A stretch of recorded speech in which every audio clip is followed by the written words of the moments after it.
Hello everyone. Since this is going to be our first article of the week for the semester, I wanted to kind of walk you through what it would look like and how we'll be doing it. So let's start off by, let's look at the article that you'll actually be doing. So you're going to be covering an article about a gender reveal celebration that started a huge wildfire, and turns out it wasn't the first. So it'll go over a few gender reveals that caused some major problems. But as you're going through the article, you have a few guidelines that you need to be following. So the first thing you need to do is read the article. That one's probably pretty obvious. But the second thing you want to do is comment as you work your way through. So you'll notice that I have several comments going through this article.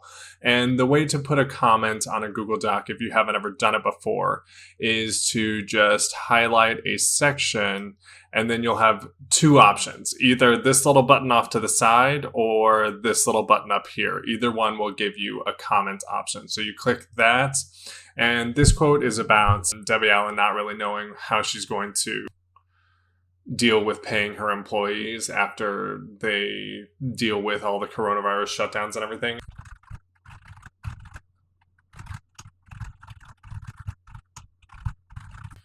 All right. And so there's my last comment, and your goal is to try and get 2 or 3 comments per page. So don't feel like you have to have as many as I do, but one I wanted to point out is you can actually double dip on your comments. So I asked a question, there was a comment about hip rolls, and even in the headline of this example article, it mentions hip rolls. So I'm not a dancer. I don't know what hip rolls are, so I asked exactly what a hip roll was, and then I looked it up, and I just copied and pasted where I got it, and then the definition that they gave me, and I used that as a comment as well, so that counts as 2 comments right there. I asked a question, and then I answered it. Once you're done reading the article, the first thing I want you to do is cite it. Now, I have instructions up here at the top for the order in which your citation should go, but I'll go through citing this article just so it's a little bit easier. So the first thing I need to find is the author of the article. So I'm going to highlight that, and I'm going to bring it down to the article citation section that I've set up for you. Now, one thing I want you to know is when we cite, we put the author's last name first, we put a comma, and then we put a period at the end. So there's the author's name. If I scroll back up to the top, the next thing I need is the title. So I can literally just copy this. There's the title. I'm going to put it in quotation marks because it's a news article title. And it has all the formatting stuff that the original article had. If I go up to clear formatting up here on the Google Doc, that'll go away and it'll just look normal.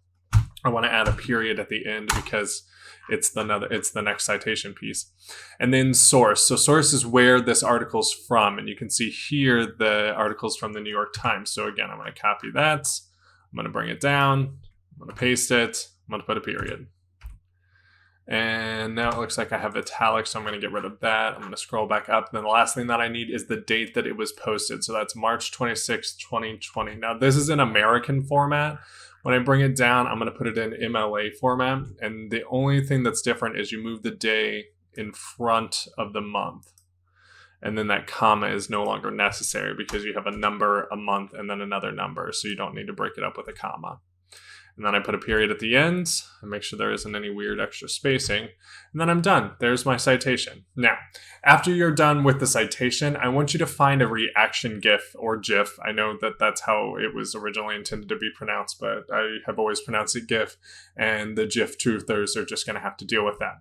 So I'm going to find a reaction to this article. Now, mine's going to be pretty basic, but I'm going to choose search the web from this insert image option. And let me move my little picture. So I'm just going to search dancing GIF, whatever. Let's find one that doesn't look insane. Sure. We're going to hit insert. It's going to take just a second, and then I probably need to resize it. Oh no, this isn't a GIF. And this seems, a little bit more like me anyway. So I'm going to make sure that I get it small enough that it doesn't just take up all the space, because it doesn't need to take up that much space. But there's my reaction. And then I just need to explain it. And you'll notice in the instructions up at the top, it says explain it in a couple of sentences. So I'm just going to explain this GIF. It shows this image because the article made me want to check out a dance lesson and maybe get a bit better at dancing. It also just generally put me in a better mood to read about someone who was thinking of others during this crisis. Nope, gotta spell crisis correctly. And then I'm done. I can submit this to the class because I have an article citation, I have a reaction GIF, I have a GIF explanation, and I have at least, two comments per page. So I'm done. That's all you're expected to do. Make sure that you turn this in when you've got it taken care of, and have a great day.